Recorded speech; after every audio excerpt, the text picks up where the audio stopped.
today, on December 12th, on the last day of the COP20.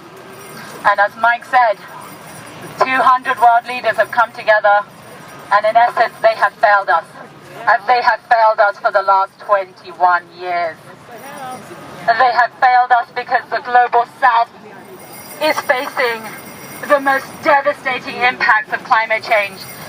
They have failed us because racial injustice still prevails in our world. They have failed us because women and women of color still face the violence of patriarchy around the world. They have failed us because the system of capitalism continues to oppress people all over this world. They have failed us. They have failed us because the indigenous people, they have failed us because the indigenous people around this world they have failed us because the indigenous people around this world are continuing to be oppressed despite the fact that they are leading this movement.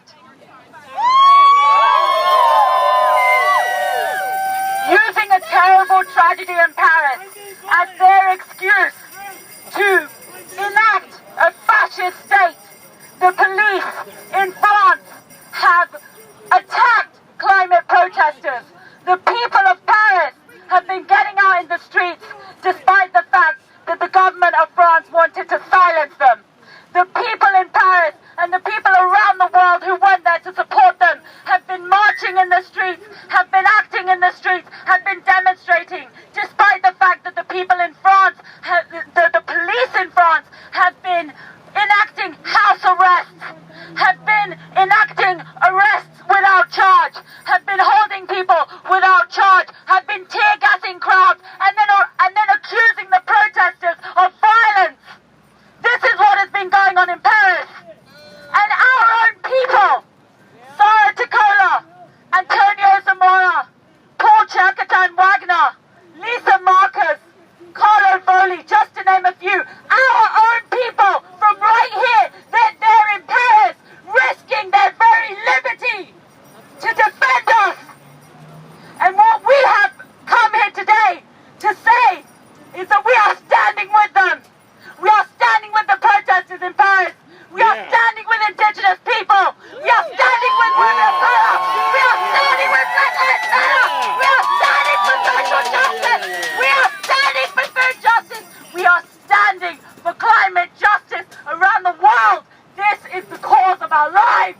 This is not a joke. This is not a drill. We are not practicing. This is for real.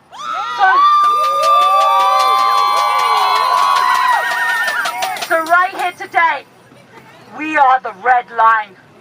We are fighting for the existence of life itself.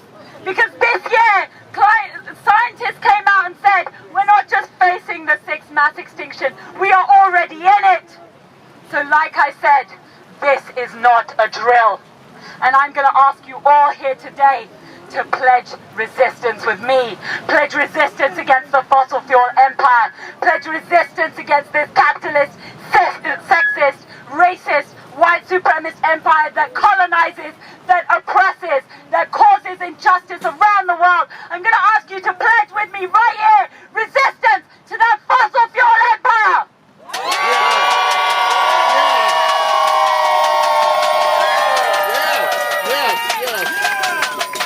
A pledge of resistance, and there will be people asking you to sign. And right here, if you would like to raise your hand, I would like you to repeat after me. I pledge resistance. I pledge resistance to the fossil fuel empire. to the fossil fuel empire. I pledge resistance I pledge resistance to the extraction, to the extraction, to the infrastructure, to the infrastructure, to the export, to the export, to the shipping to the shipping of fossil fuels, of fossil fuels, not only in the Northwest, not only in the Northwest, but around the world. but around the world. I stand for indigenous rights. I stand for indigenous rights. I stand for the global south. I stand for global south. I stand for social justice. I stand for social justice.